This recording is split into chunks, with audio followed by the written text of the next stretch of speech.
Need high-quality video to promote your event, business, or band? We can help. We're Pixel Pond, a video production team based in the Pacific Northwest, providing high-quality content to clients across the U.S. and Canada. Whether you want coverage of your live event to promote for next year, or need a camera and a camera operator for your next big project, we can accommodate projects of all sizes. Your story is important. Visit pixelpondllc.com or send an email to info@pixelpondllc.com to get started today. We can't wait to work with you.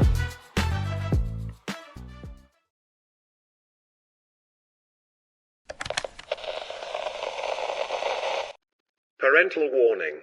This podcast contains references to alcohol use, wardrobe malfunctions, gooch waxing, pimps, BDSM and free-flying phallus. Please podcast responsibly.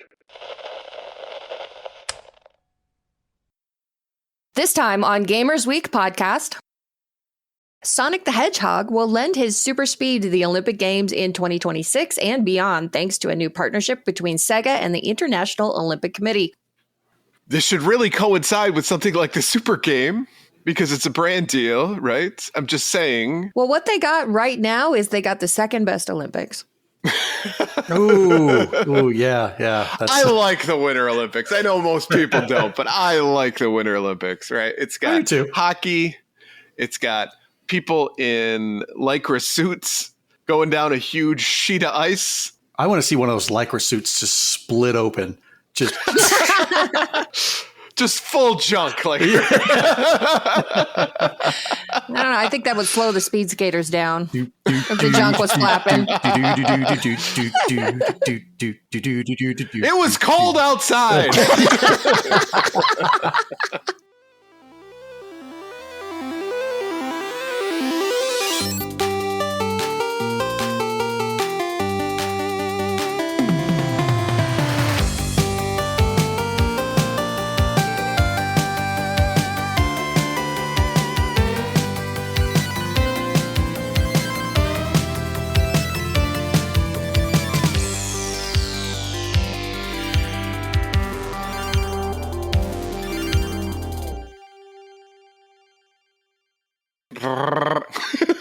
Make sure it doesn't dribble everywhere.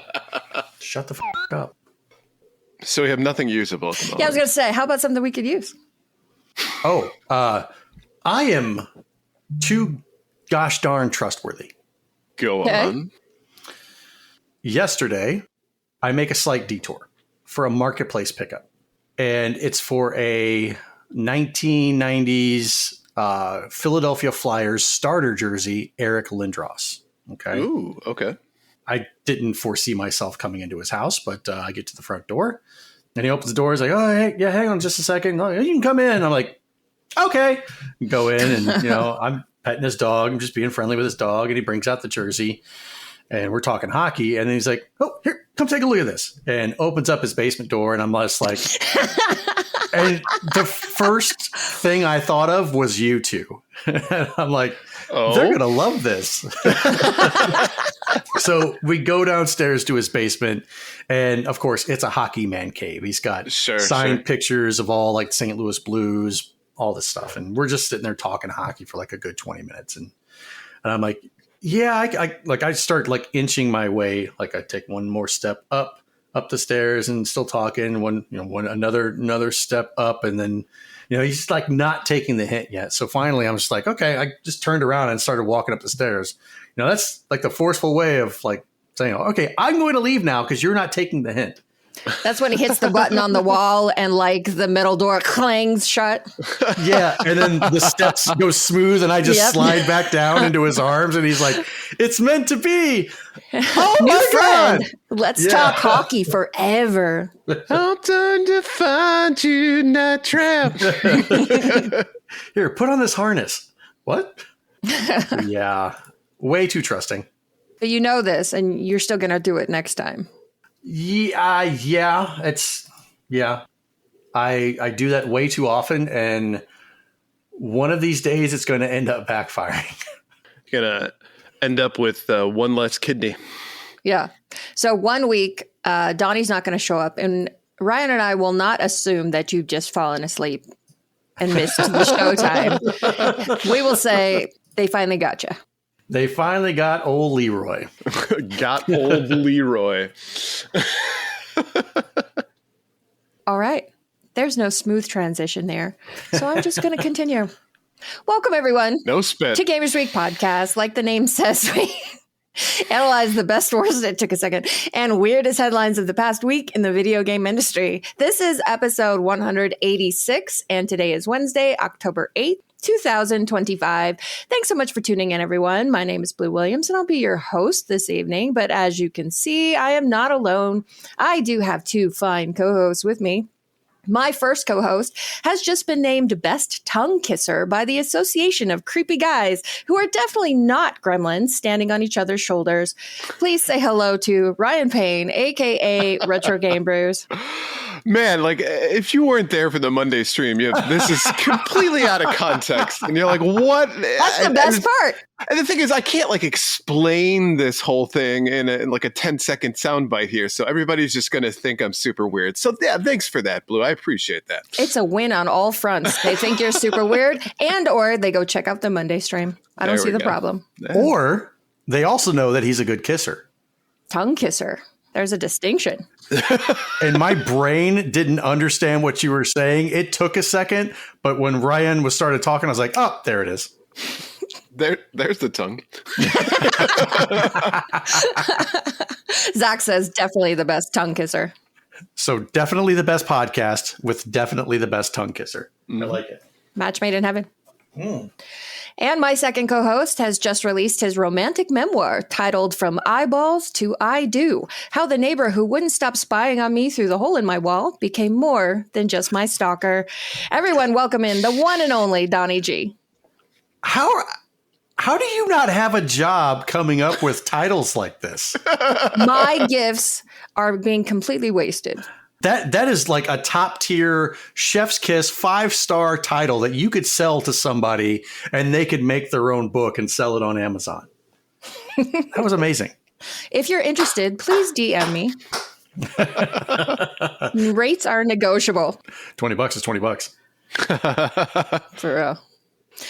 All right. Quick announcement before we get started. There will be no new episode next week because the three of us will be at Portland Retro Gaming Expo. We will be having a booth partnering with the Pixel Pawn production company. So definitely come by and say hello. Now, it wasn't last year. I think it was 2 years ago. That's when I did the Doc Brown going to PRGE for the very important poll. Is that correct? Yes, that is correct. Okay. All right. Great Scott. Yeah. Marty. Are you going to top that? No, because I forgot we were doing something on this episode, so I didn't really do. We do have a poll. I could go back and get that. Yes, please. Please do that. And rerun it for the poll.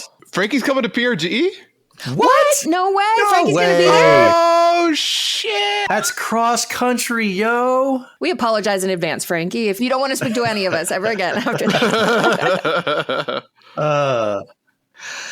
All right. Want to start your own podcast? Maybe called Literal Board Games, where you take classic board games to their literal extreme. Stay tuned for episodes about playing Twister in a Twister and Operation the Organ Harvest. You'll need a place to host your show.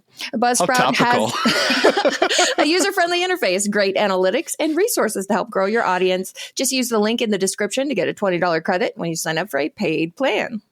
That would be one hell of a TikTok video. People playing Twister in a Twister. Extreme Twister, bro! You know what? If Gen Z is dumb enough to do that, then more power to them. The Darwin Awards are rife with candidates.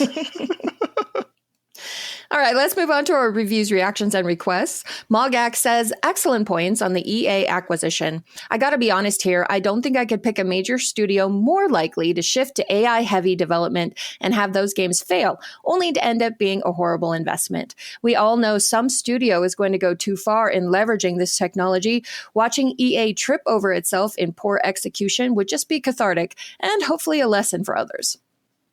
It's that beautiful feeling of I told you so. Everyone says, well, I hate to say I told you so. No one hates to say I told you so. Right. That's just like the polite part at the beginning when you're really rubbing it in somebody's face. And, so it's so rare in life that we really do get to say, I told you so. Told you so. So when it happens, you should enjoy it. Thank you, EA. We owe you one. Right. EA Sports. We told you so. There it is. O'Connell, 1989, says, the last Xbox Game Pass price hike made me want to unsub. This one actually made me. Right. Oof. I mean, we were all talking about it last time when it went up, that it was a little outrageous anyway.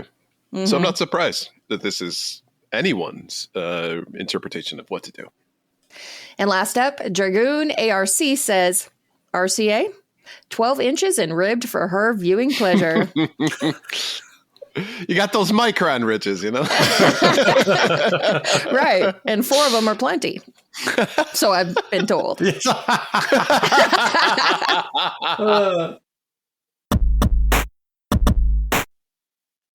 All right, let's move on to our patron shoutouts.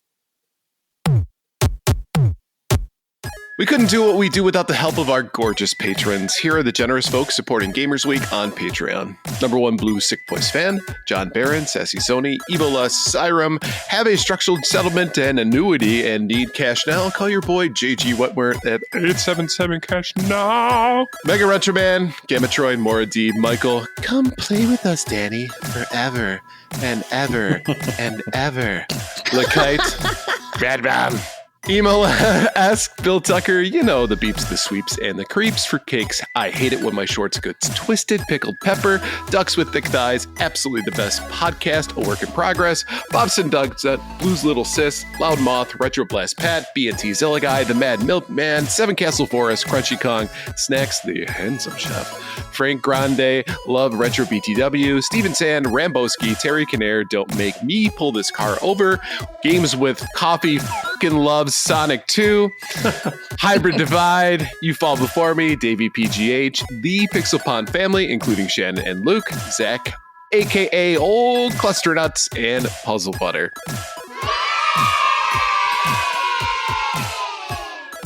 If you like what you hear today, we really hope you do. Please consider joining us on Patreon. Your support helps covers the cost of producing the show, as well as other cool stuff we'll be doing, like prizes and giveaways.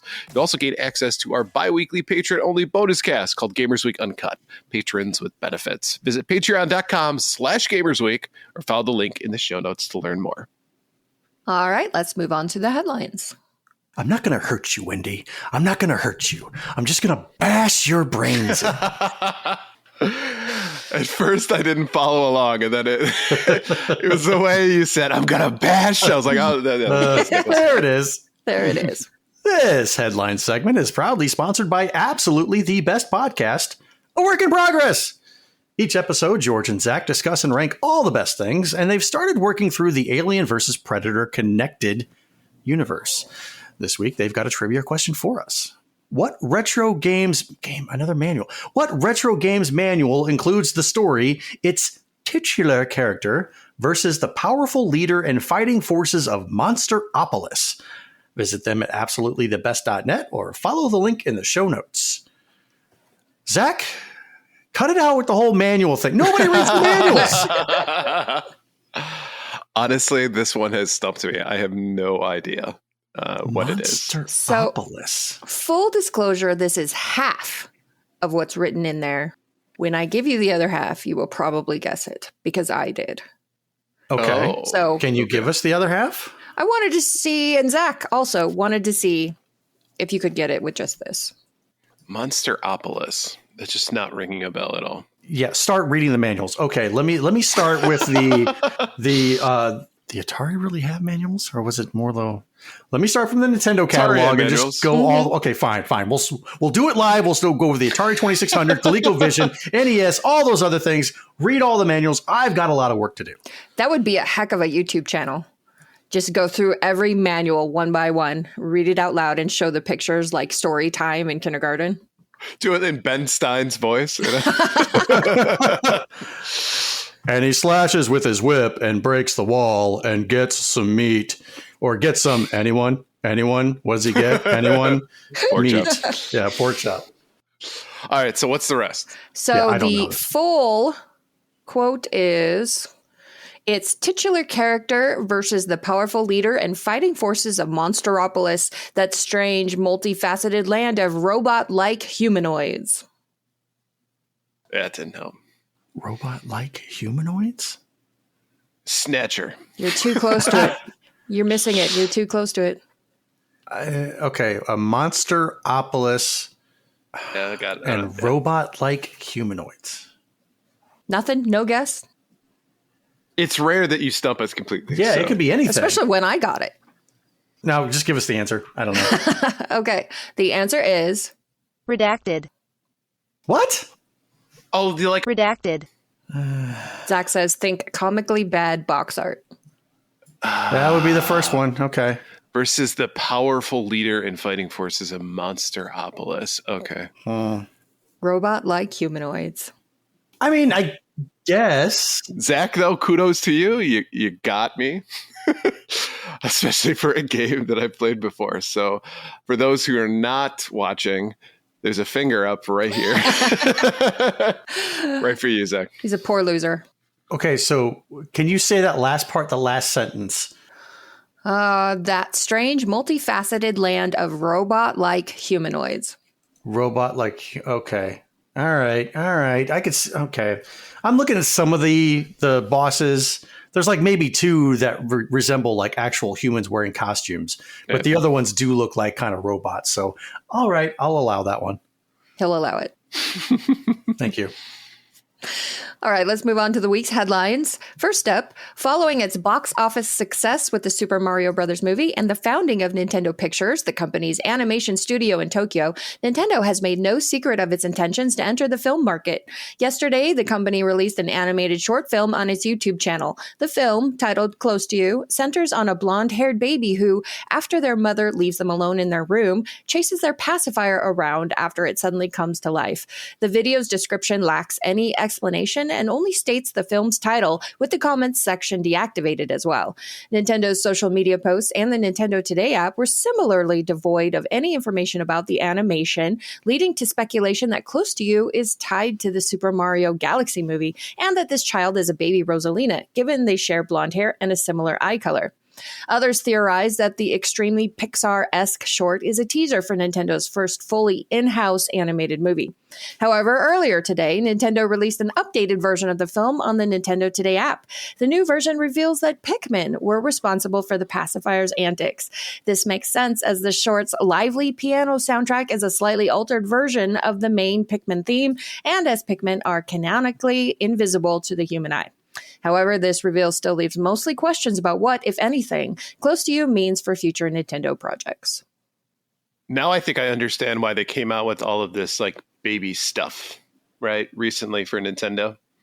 So they can make YouTube shorts? No, because this is a further project that they can leverage, right? So it's baby related. It's it's like a brand deal, right? They're going to include a lot of that stuff, I assume, in some animated movie or some tie-in with Pikmin, whatever it is. This is all about merchandising. I mean, you'd think so, but you notice that in that film, there's a shocking lack of product placement. At the moment, yeah, sure. Just warming up the engine a little bit, getting you used to it before they shove down all the products down your throat. I mean, I figured there'd be a Princess Peach poster on the baby's wall and like a Yoshi stuffed toy and some Mario blocks or something. Maybe they didn't want to make it too obvious. Right. I suppose, keeping Subtlety. it classy. But they did announce all those Mario toys, so it would have been so easy to have the kid like have a stack of Mario blocks sitting right there. Of course. I will say Nintendo isn't always renowned for logic, you know? But they're usually renowned for selling shit. That's true. I did not see this thing. I don't know. Like it. Neat. That's my response. Neat. Okay. You could pop it on and watch it. It's like 3 minutes long. Oh. If you wanted to. So Redox says the end of Pikmin 4 is a child's playroom. So this definitely ties into. Could be Pikmin DLC then. Yeah. Okay. Could be that. Now, in the terms of Nintendo having their own studio, knowing that they want to get into the motion picture business, but with animation. Yeah. What are the odds of them having, the catalog that they do, the first party catalog? What are the odds of them just like churning out animated movie after animated movie after animated movie of all of their high, like top dollar catalogs, most popular catalog? I mean, they could essentially become Marvel at that point. Yeah, right? You're not wrong. Right? I don't think they would, though. They don't even do that with their best-selling IP. They wait a long time between new entries to make sure it's quality. So I would think They would take that same approach with movies.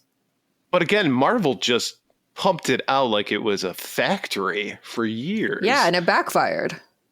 Eventually. But for a good 10 years, they're laughing their asses all the way to the bank. I don't think Marvel, for the most part, is terribly upset that their movies aren't doing as well as they used to do, because they're still sitting on literal Everest-sized mountains of cash. Yeah. I wouldn't say that it backfired. They stumbled on certain projects. It didn't go the way, it wasn't well received like some people thought it was going to be. But it's not backfired by any means. They're still going strong, especially with the Avengers Doomsday, Fantastic Four, which I thought was okay. It was very mid. It wasn't great spectacular. It was mid. But you take a look at something like even the television series with Punisher and Daredevil, and with Spider-Man and how popular that series has become. I mean, that's a huge hit. I do not see them backfiring in any way. Well, potato. I think we can all agree that there was a decline at some point. But there's also quite a bit more lore to work with in the Marvel universe versus 100%. What's going on with Nintendo. So I do think that they would have to really make some nonsense up if they were going to do that movie approach. But they did announce they were going to be doing the Mario YouTube shorts. This could be sort of tied into that. If it's not just going to be Mario, it could also be a teaser for a movie. Maybe we're getting a Pikmin movie. Maybe. Could be something that Nintendo is going to bring in-house, but it looks identical to the stuff that Illumination Studio puts out, who are the ones who did the Mario movie. It's that same kind of the bland, non-offensive animation style that every animated movie ever now has that. Nothing looks interesting or different. And so it's got that just kind of, let's please everybody with this animation style look to it, which is exactly the kind of approach that Nintendo would take. I love my animated movies offensive. I just want them to be different. Anything, just a little bit different. They all look exactly the same.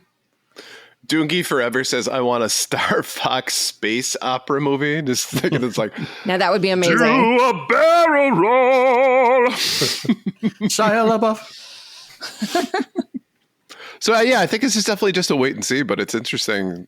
To be honest with you, I didn't catch the Pikmin piece, and therefore finding out that it is Pikmin related totally blows my theories on everything that I thought it was going to be. So now I'm just more confused, honestly. I do like how Nintendo shadow dropped it yesterday and then let the internet stew for a good 24 hours and then dropped another hint. Maybe we'll wake up tomorrow and there'll be another one. The Thursday curse, because it's actually something interesting. They'll be like, announcing the Pikmin movie. Note from the future. On Thursday, Nintendo tweeted that these are the first short films created by Nintendo Pictures Company Limited. Nintendo Pictures will continue to explore new creative possibilities through video content. Now back to the show. Neat. You should go watch it. Like I said, it's 3 minutes long if you haven't seen it. All right, next up, if you're reading this, then you're probably one of the hyper-enthusiast, price-insensitive players keeping the games industry going.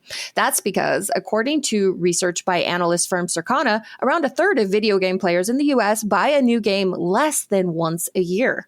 While this research is specific to the U.S., it's certainly eye-opening for the state of the industry across the globe.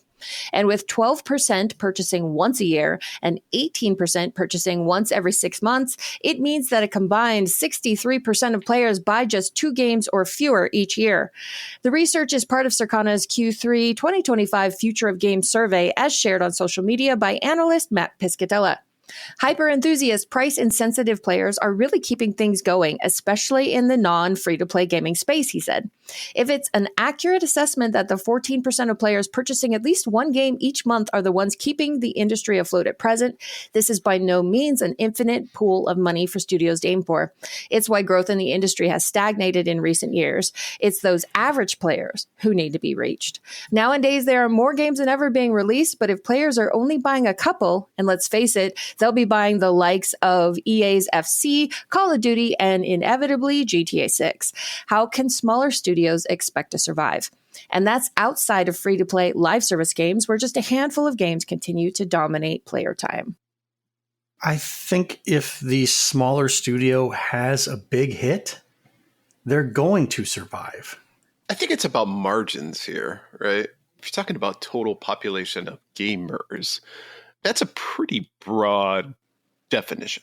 Yeah. Right. Davey says, dang, I'm way above average. TCAN85 says, what was the percent for once a week? Asking for a friend. And Agent Nil says, wow, I bought 2 games today alone. Yeah, so clearly our target audience. You are all hyper enthusiast, price insensitive gamers. Congratulations. Well done. But I mean, still, it's a vast majority of people play gaming as a infrequent hobby. Something to do if I just have that itch. You buy a Nintendo Switch, and every once in a while you're like, all right, you know what, let me plug it in and play this thing. May not touch it for months at a time, but it's folks like us who are really into the hobby that want to experience new games, new experiences on those consoles that obviously drive a lot of the money that goes to studios like that. Those indie studios kind of rely on our demographic, but there's a lot of us out there. I mean, if you're talking about billions, potentially gamers worldwide, right? If 63% of them only buy 2 games a year, that means that there are still 400 million people who buy more than just one, or more than just 2 a year. So that's still, there's a large chunk of cash out there for them to split up amongst those individuals. And the other 63% is just like a bonus, like, hey, thanks, you know? Mm-hmm. So if we would have had this conversation 20 years ago, that would have been concerning, I think, more concerning than it is today, because gaming has exploded as far as a habit and a hobby is concerned. It was very niche, you know, in the late 90s, early 2000s, and now it's mainstream. So you're getting the advantage of it being mainstream and having a much larger audience to work with. Yeah. I mean, I think obviously from the way it's worded here, the survey must have been pretty simplistic, isolated to how often do you buy full-priced AAA games? Because probably, yeah. Yeah, I mean, you could buy 3 indie games for the price of, easily buy 3 indie games for the price of one AAA game, and that throws off the theory here of the 2 games a year situation. And like you said, there are plenty of indie games and AA games that have wild success and are surviving just fine. And so I don't think it needs to be a concern. I mean, it definitely made us click on this and look further into this data. So, well, it was this, or it was the story about Netflix hiring for a head of AI gaming and willing to pay $840,000 a year to this person. Dang! You just get you get an AI certification, a generic AI certification. There you go. Hey, I'm certified. I can lead your AI department. Yep. I would be all AI for that full year. I would take that $840,000, put it in the bank, and then when it all failed horribly, I'd be like, well, thanks for the money. Bye. Yeah. Can I get my severance package too? Right.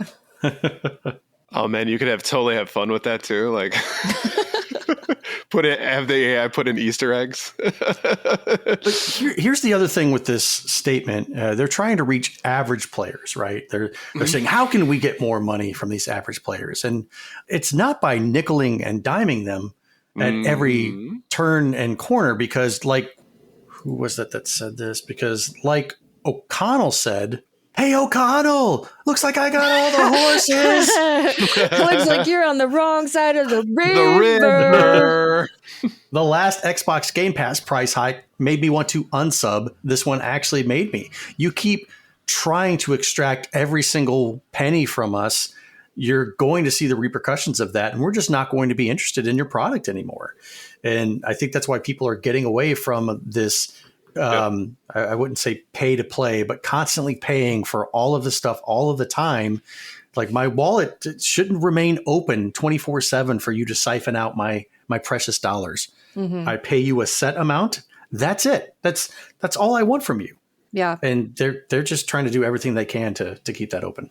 But I mean, that's another aspect of it that's not really reflected here in these numbers is the people who are buying 2 or fewer games a year. Is that because they have Game Pass? They don't need to buy anything. That's true. Is that because they like to play Warzone and they like to play Fortnite and those free-to-play stuff? Maybe they're spending a ton of money on microtransactions. We don't know, but that was apparently not part of the survey. So again, these numbers are just kind of, I don't know if they really mean anything in the 2025 Future of Games survey, if they're going to help like anyone predict what should be happening, because there's just too much that's left out.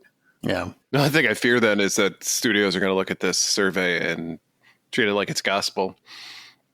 They might. And then do the opposite of what Donnie just suggested. Oh, you mean we should raise prices? Right. And just try to wring as much water out of that towel of 40-something% of gamers. Well, if they're only buying 2 games a year, then we should make those games $100. Exactly. Oh, of course. Yeah. So we can get all. Yeah. Because that makes up for it. CEO logic. With paid DLC. I think this year, 1, 2, 3, I probably have purchased 10 games. And not all of them have been AAA. I wouldn't call this AAA. What Silent Hill 2 remake? Well, it was full priced. Yeah. So that was the only, I think, full priced. I don't hold me to that. Like full priced AAA game that I've purchased. You look at Silksong, which was $19. Holy crap, $19. Are you kidding me? Balatro. Balatro was last year. Was that last year or was that this year? Yeah, no, it was last year. Okay, I'm getting confused. I'm an old man. A couple of games on Steam that I purchased that were super cheap. So to me, the game doesn't have to be a AAA powerhouse game.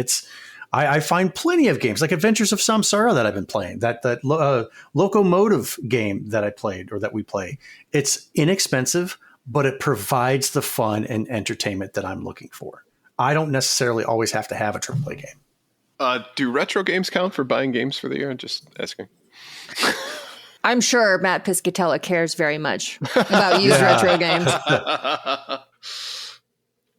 All right, next up, Sonic the Hedgehog will lend his super speed to the Olympic Games in 2026 and beyond, thanks to a new partnership between SEGA and the International Olympic Committee. Now, Sonic and his friends are set to become official ambassadors for the Olympic Games, as announced on the official International Olympic Committee website. The IOC and SEGA Corporation have formed a multi-year marketing and merchandising deal centered around the Sonic the Hedgehog franchise. Official artwork for the aptly named 5 Rings promotion was recently unveiled, featuring Sonic and his friends alongside the iconic Olympic ring symbol. A full range of merchandise is planned for 2026, presumably to coincide with the 2026 Olympic Winter Games. This is far from the first time that Sonic has crossed over with the Olympics. From 2008 to 2020, Sonic and his friends were playable characters in the Mario and Sonic at the Olympic Games series, where they competed against their greatest rivals from Nintendo's Super Mario Bros. Franchise in Olympic-themed minigames. SEGA and the IOC's Sonic the Hedgehog promotional deal is part of the latter's global licensing strategy, which was launched in 2020 and aims to connect fans with the Olympic Games throughout the year by way of official licensed products. Have we forgotten about the Super game yet? Oh, we don't talk about that anymore. Misdirection. What super game? This isn't the super game you're looking for. So what you're telling me is that Sonic the Hedgehog is not Russian. Because it can compete at the Olympics. Oh, that's a zinger. I don't know. Zing! Hello, comrade Sonic. So Sonic is ditching Mario. Yeah, this does feel a little bit like a breakup, doesn't it? Just a little bit. Mm-hmm. They never should have been together in the first place. They're mortal fucking enemies. Good God, don't marry these two together and tell me I have to fucking like it. No, Sonic and Mario were bitter enemies. They were rivals. There's no way, shape, or form they should have ever been together. That's a bastardization of Nintendo, like of Sega selling out and saying, okay, we have to make money somehow. Let me go ahead and just let's pimp. Let me pimp out Sonic to Nintendo. That's sleazy. That's so sleazy. And I'm sorry it ever happened. This is coming from a gentleman who right behind him has two Mario characters that are sandwiching the logo. Oh, talk about now that's an all-time backfire. That's, you know what? I'll give you a clap on that one. Thank you. Because I gotta believe that Nintendo left this deal because they wanted to.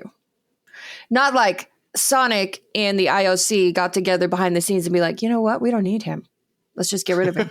So this is the Philips and the Sony betrayal of Nintendo, or the Philips and Nintendo's betrayal of Sony all over again. Mm-hmm. Backdoor deals between a hedgehog and a plumber. I've seen that movie before. I guess plumbers don't actually wear ties. Hi-oh. So, I mean, good for Sega. More brand recognition, but this should really coincide with something like the Super Game because it's a brand deal, right? I'm just saying. Well, what they got right now is they got the second best Olympics. Ooh, yeah. I like the Winter Olympics. I know most people don't, but I like the Winter Olympics, right? It's got hockey. It's got people in lycra suits going down a huge sheet of ice. I want to see one of those lycra suits just split open. Just full junk. Like, I don't know. I think that would slow the speed skaters down if the junk was flapping. It was cold outside.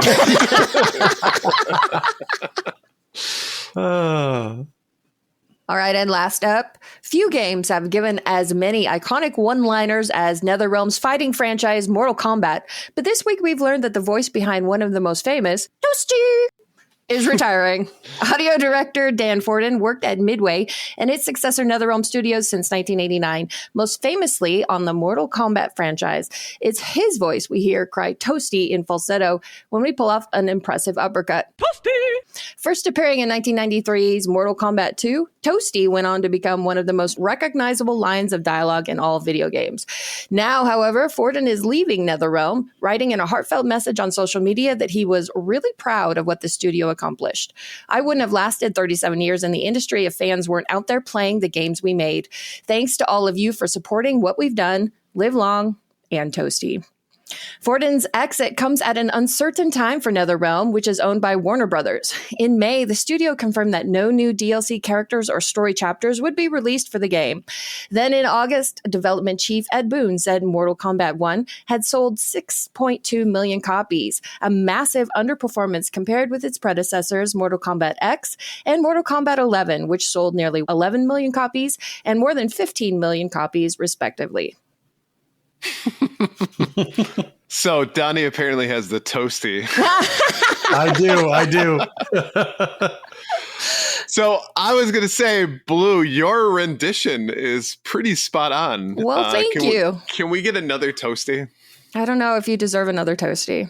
It might have been just a one-time thing only. I just remember that being something that was so fun to do as a kid, you know? You would be in the lunchroom and somebody would go, Toasties! And like everybody, you know. I press start. What? Oh. Okay. I wish that I could be known for something like that. Just some weird random thing that just caught on and everybody of a certain generation knows it. Yeah. And that's your legacy. It was a weird, risky thing that you could throw into a video game and it just worked. And you know that they must have been laughing their asses off doing that. Yeah. Right? Like, all right, man. So you got to yell Toasty and do it in falsetto, man. They're probably all high being like, you know, it'd be fucking hilarious. Or maybe they were doing shots of helium. It's like, Toasty. Because you couldn't get away with that doing a Barry White Toasty. Right. Toasty. Like, what do we think? I don't know. Oh. She's like,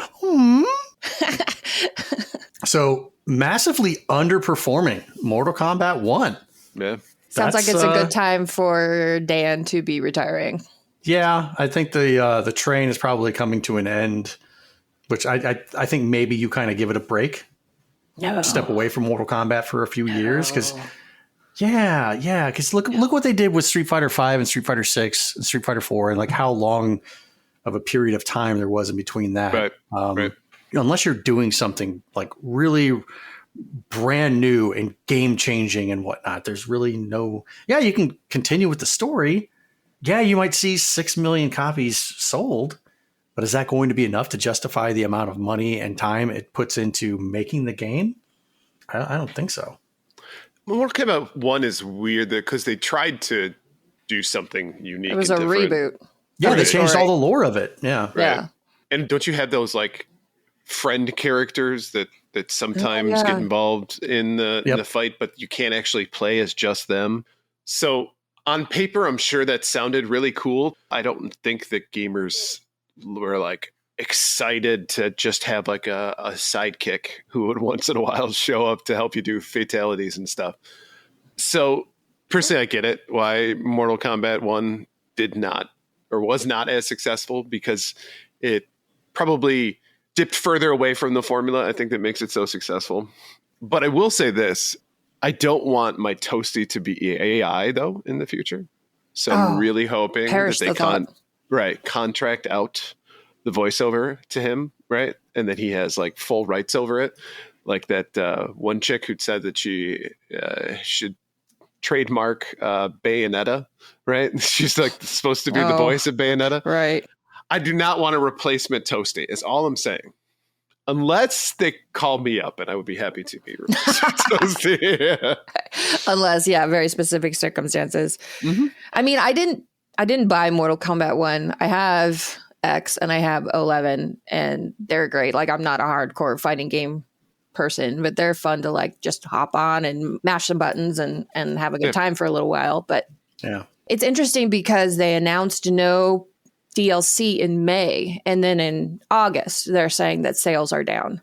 Those two things could be related, obviously. That's true. People would stop buying it if they heard it was not going to be continue to be supported, or they decided that because it was already selling like shit. So who really knows? But Mortal Kombat fans are used to getting a new game every 2 or 3 years, I think. So for Warner Brothers to take a break, I mean, that would be a big deal.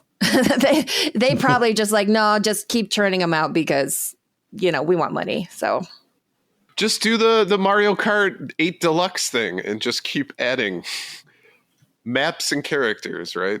Mm-hmm. Then you're playing a 7-year-old game version of Mortal Kombat. I mean, that's what Street Fighter 6 is gearing up to be, because they're slowly releasing newer characters that cost money to play. So that sucks. That you go from having a game to where you could go in and unlock, like you play it for a long amount of time, you get all of these achievements done, and that's what unlocks these other playable characters, these playable levels and storylines and all that stuff and different artwork, yada, yada, yada. Now you got to pay for it.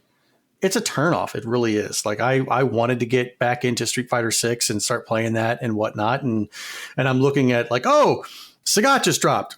Okay, well, I can't play. Like, why is he? No, you've got to spend money. You got to spend money to buy him. It's like, what? It's not just them though.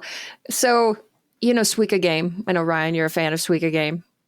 Last year we got free Halloween skins. Yeah, that was fun too. Yeah. It's like a $2 or $3 puzzle game where you have little fruits and you match the fruits, and the goal is to make a watermelon, right?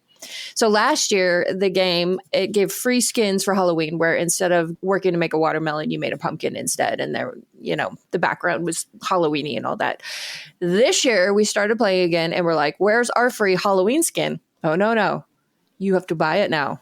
$1.99. They gave you a taste. I know. I'm like, fuck that. I'm not doing that. Like, hey, man, you got any of those Suika Games Halloween skins, man? I'm okay with that if I can play the Halloween skins all year long, right? Versus it just being, I suppose. Because I'll be honest with you, I liked the creepy music better than the regular music. The regular music drives me fucking nuts after a few minutes. Oh, yeah. And I liked the aesthetic. So I would pay for that. That's how they get you. That's it. They'll get you. They'll get you one way or another. All right, let's move on to our top 3 new releases. Our first one up is Little Nightmares on the PS5, Xbox Series X and S, Switch 2, PS4, Xbox One, Switch, PC, and your refrigerator. It just seemed like it was everything, right? Little Nightmares 3 is an atmospheric adventure game in which you follow the journey of Low and Alone, 2 best friends in search of a way to nowhere. In 2-player online cooperative or solo with AI, work together to solve puzzles and survive in the nightmarish world. Next up is Absalom. PS5, yep, one of those. PS5, PS4, Switch, and PC, crafted with passion by the dream team that redefined side-scrolling beat-em-ups. Absalom mixes top-of-class combat action with modern roguelike elements, bringing all the vibes of the fantasy arcade hits of the past into an immersive adventure. Fight as the outcast heroes of Talum in a fierce battle to retake magic from Sun King Azra's grasp in Absalom, an original roguelike beat-em-up by Dotemu. Last up, Battlefield 6, PS5, Xbox Series X and S, and PC. The ultimate all-out warfare experience. Fight in high-intensity infantry combat. Rip through the skies in aerial dogfights. Demolish your environment from a strategic advantage. Harness complete control over every action and movement using the kinesthetic combat system. In war of tanks, fighter jets, and massive combat arsenals, the deadliest weapon is your squad. This is Battlefield 6. So, taking a look at these, Donnie, what are you in for this week? My deadliest weapon is my gas. I'm out on Battlefield 6. I've never been a Battlefield fan. Little Nightmares 3, I played the first one. First one's great. I didn't get a chance to play the second one. Doesn't mean I have to in order to play Little Nightmares 3, but I think the one I'm going with this week was Absalom because it looks like a beat 'em up, and it looks like it has other elements, other different elements that mixed in with the beat 'em up. But I like the art style. I do love beat 'em ups, so I'll probably try this one out. Nice. Blue, what about you? So I too will be skipping, shockingly, Battlefield 6. I am so very happy. I know. Home Alone face. I am so very happy for all you shooter fans that you are getting a new title, and it sounds like a legitimate alternative to Call of Duty, but I hate shooters and I hate EA, so I will be skipping that one. Absalom looks good. Dotemu has put out some good beat 'em ups lately, and the roguelike element I think makes it interesting. But I think I've said it before, I have far too many beat 'em ups already in my backlog, and so I don't need to add another one. Little Nightmares 3, I mean, I love this series. I love the atmosphere. They're so fun. I kind of hate that this one has to be 2-player, has to be co-op or solo with an AI.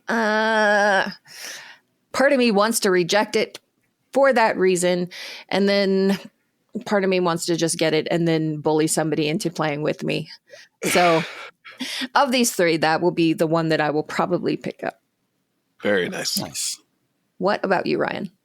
I think we're going to clean sweep on this one for Battlefield 6. Yeah. Not going to do it. Little Nightmares, I actually, you know what? I was thinking that this is one of the legitimate use cases for AI in a game, is if it's 2-player and you don't have somebody to play with, having an AI friend could be kind of cool. I mean, they've done this for a long time in other games. I mean, even going back all the way to like the NES, where you can have friendlies that follow along with you. And I mean, I remember the old school like X-Men game that they had on the NES. And the worst part was trying to get them to follow along with you because they would get stuck or they wouldn't shoot at anything, you know? So the AI was bad. It was really, really bad. Yeah. So hopefully this is an AI that either learns from your tendencies or just happens to be good at the game. And so that brings me to Absalom. This looks really good. From a visual standpoint, the artwork is fantastic. The fact that it seems to be that there are growth trees, right? So like ability trees that you can utilize. Skill trees. That's the word I'm looking for. So that you can up your game, do more within the actual beat 'em up realm itself. And it's a roguelike. Honestly, I've never liked the idea. It's always kind of bothered me in beat 'em ups where like you get killed and then all of a sudden you hit continue and you like drop down and it like throws everybody off. Having a game where if you die, you die, I might like that. It definitely ups the ante, and I'll probably cheese it though because I don't want to die. So you're gonna do all those times where you like push everybody into like the corner. It's just bash. But out of these three, it's definitely the one that piques my interest the most. All right, before we move on, let's take a quick break to talk about our sponsor. This segment is proudly sponsored by the Retro Game Club podcast. It's a fantastic, family-friendly retro gaming podcast. In each episode, Rob and a guest pick 2 games to play and discuss, as well as news, interviews, and other topics. This week, they want to know, what are your favorite retro video game weapons and upgrades? Visit them at retrogameclub.net or follow the link in the show notes. Ooh. I have a soft spot for the Halo Needler. Okay. In game, it sucks. It's not a very useful gun, but just the concept of that, it's like these crystals that stick out the back of this thing, and then you fire it, and then they follow, and then they hit you and explode. Like that's actually, I think, whoever came up with that concept, I love that, and I think it's really cool. But again, it's not something where I'm like, oh man, I can't wait till I get the Needler in the game. One of the more iconic ones for me is the Master Sword. I mean, in A Link to the Past, it's like you start off with the regular sword, then you get the Master Sword. You're walking into the forest, you see the light shining on it. There's been so many iconic representations of that in art. It's just a powerhouse. So that's one of my favorites. And second runner-up is the Buster Sword from Final Fantasy VII. Who in their right mind came up with that sword, thinking that would be a realistic weapon to wield into battle? I don't know, but it's ridiculous, but I like it. I think Final Fantasy designs have long-standingly been style over substance. Of course. I just love that people have made actual examples of the Buster Sword. Mm-hmm. Yeah. That one person who made them, and then like he got a big watermelon, like it comes down and slices the thing. You're going to tear your rotator cuff. Right. I don't know the watermelon, but extremely impractical. Yeah. You look great doing it. Carrying a watermelon. For me, there's a couple examples. Playing Super Mario 3 when you would get the frog suit or you would get the Tanuki suit. Okay. I mean, you only pulled those out for special occasions because if you lost them, oh my God, you just have to turn off the game because you can't handle that loss. The other one that immediately came to mind was the Pumpkinhead Keyblade from Kingdom Hearts 2. It's all Nightmare Before Christmassy. And it's not the best Keyblade in the game, but it's the one I love to use the most just because of aesthetics. I'm sorry. I think Keyblades are dumb. I know. Just wanted to remind you that. Thank you. This is how you remind me that Keyblades are dumb.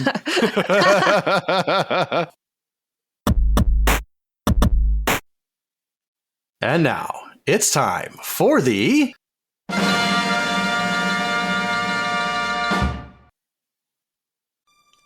Doc, come in, Doc. Marty, where are you?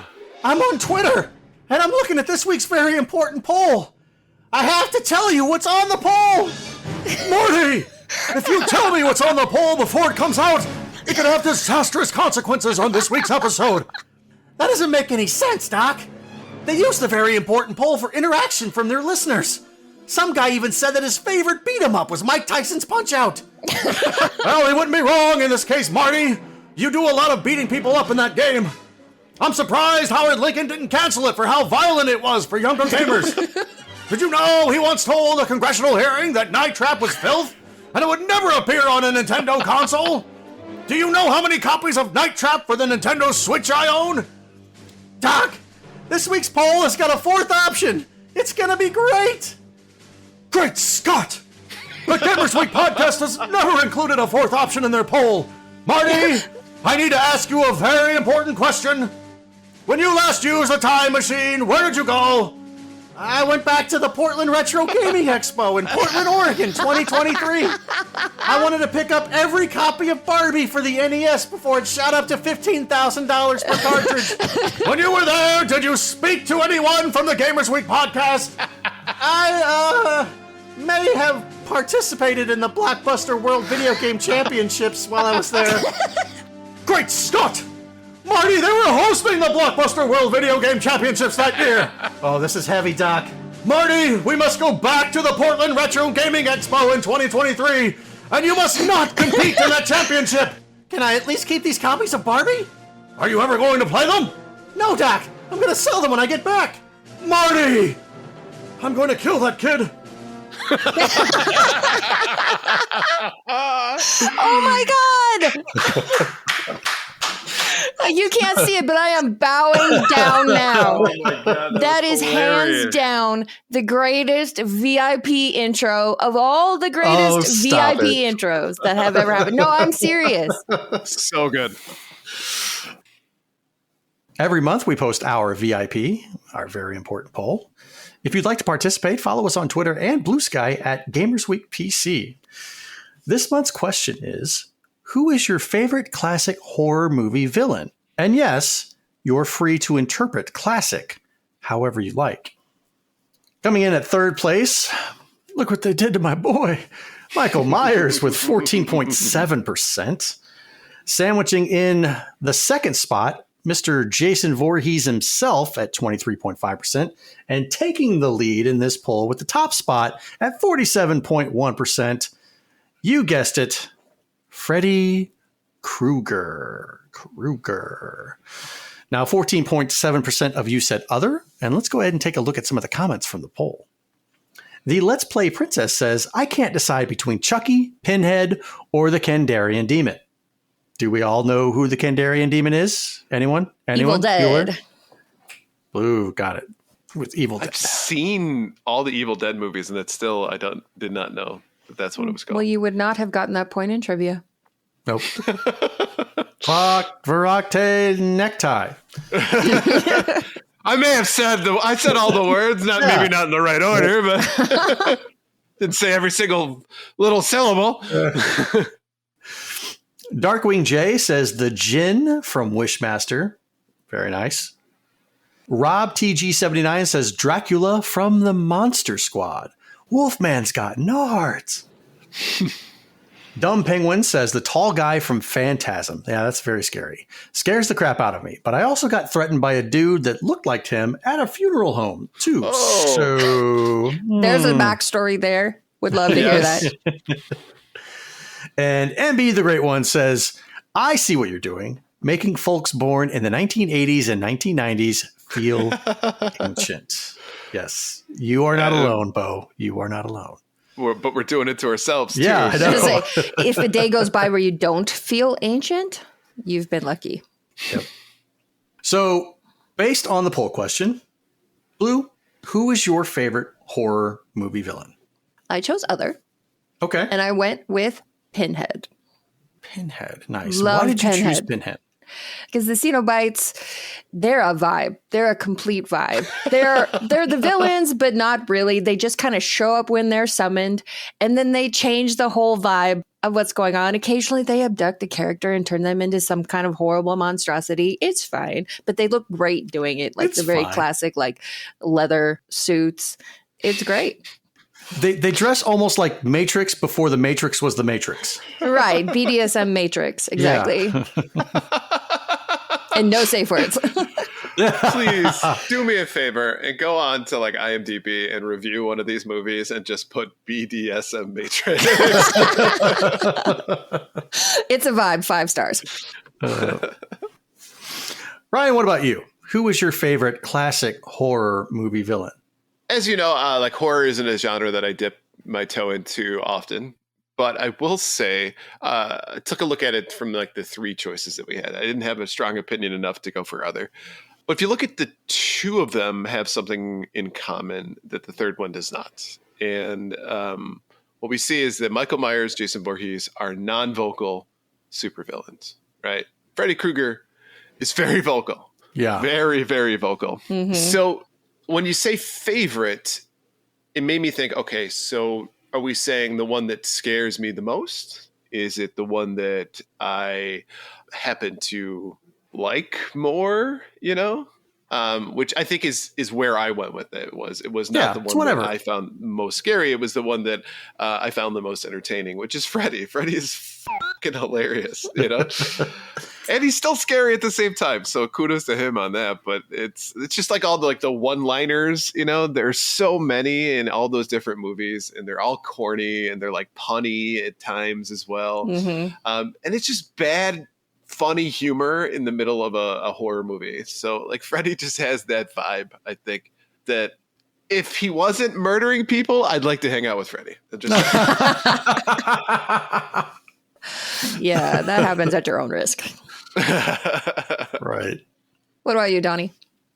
This is a tough one because I love all of these characters. You know, ever since I've been watching horror movies since I was a kid. So one that's really always stuck with me for whatever reason was Michael Myers. I've loved Michael Myers, the character, for decades. I had a reoccurring dream of him chasing me and never catching me.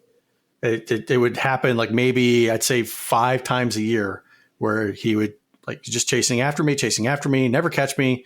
And then I'd say for the past, like, I don't think I've had a dream about him in the past like 7 or 8 years. That changes tonight, I bet. Yeah, it rained. That's why I toss and turn now.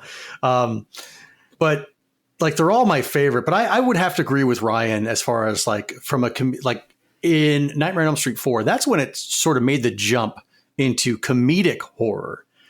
And subsequently 4, 5, 6, and then Freddy's Dead.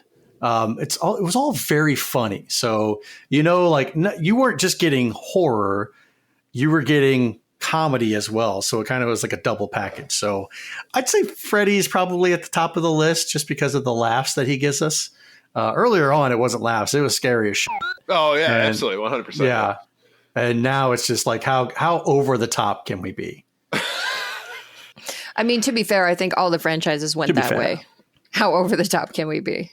Yeah, I mean, yeah, especially like with kills and everything like that. But being in space. Yeah, yes. Oh God, don't even get me started on that. Did Freddy go to space? No, Freddy did not go to space. Maybe he should. But Jason sure as hell did. Sorry. It's like, really, you had to bring that up? You had to bring that movie up. Every time we talk about horror movies, I bring it up. He'll never let you forget that Jason went to space. That like ugly, stupid mask.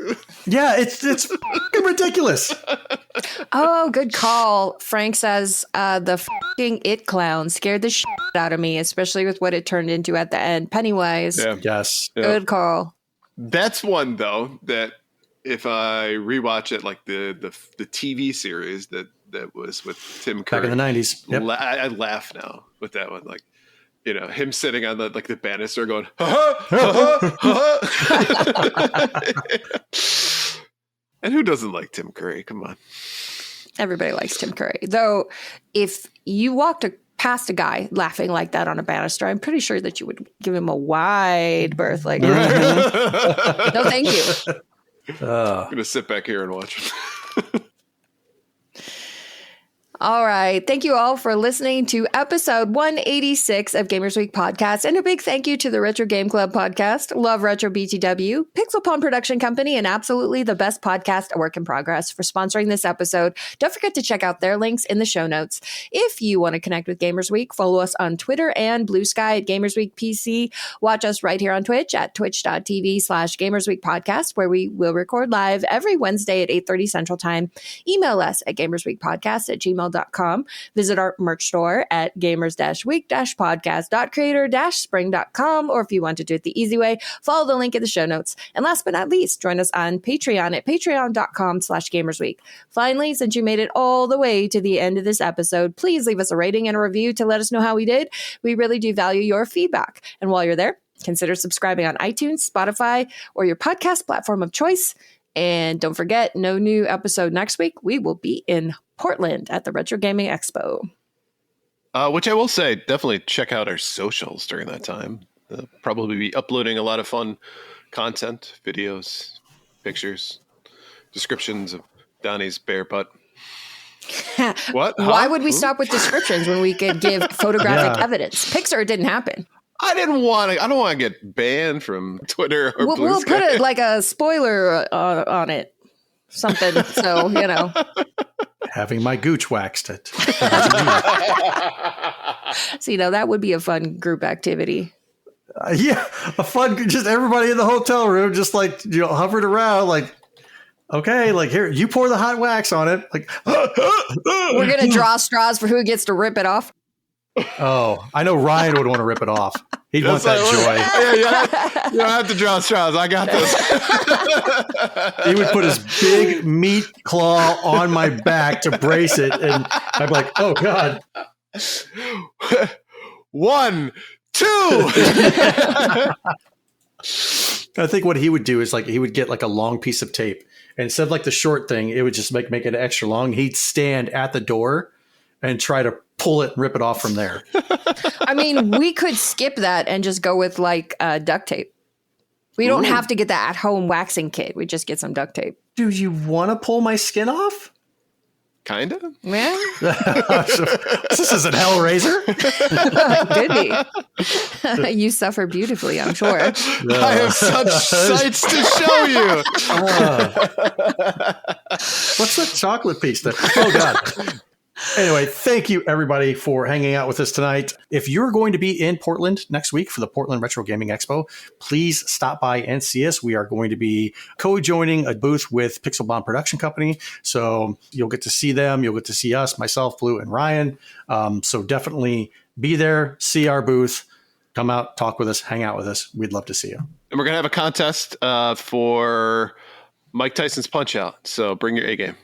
Yes, and we will have a prize or prizes to give away if you win that little challenge. Up to and including a kissing booth session. With the best tongue kisser. The best tongue kisser. Yep. It's no longer going to be me because Ryan's got that title of the best tongue kisser.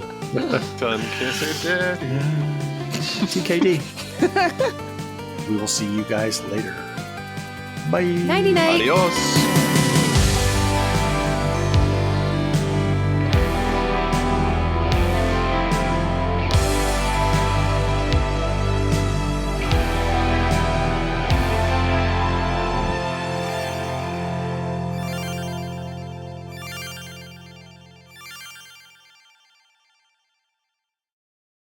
What's this about $20,000? Are you buying the drinks at PRGE? I mean, I hope so, but right now, I don't think my $25 winning that I'll get will probably be good for maybe 3 drinks. So cheap ones. Yeah, no, Skull vodka. That's what we're gonna go with. And what do you have that's lower than the bottom shelf? Well, we can scoop up everything that we spilled on the floor. Make you a mixed drink out of that. I'll take it. How much is that? $1.50? We've been taking everybody's half drinking. And just throw it on the floor. Backwash, watered down. This guy's eating peanuts, and here's the rest of his drink. Welcome to Gamers Week Uncut. Welcome to Gamers Week Uncut. Welcome to Gamers Week Uncut, patrons with benefits. This is the unscripted, patron-only bonus cast with less editing and more dirty jokes. We don't know where the conversation will go, but we're sure it will be weird. This fish just went right on my nipple, and I'm just like, I Google Street Fighter 6. The first search result that comes up is people think they can see Ryu's in the Street Fighter 6 reveal. Listen up here, kids. You're not going to want to get one of those VD STDs things, right? Make you fall off. When you go, grab a pro. You'll be doing it for America. That was perfect. If you want to hear weekly episodes of our patron-only bonus cast, join us at patreon.com/gamersweek.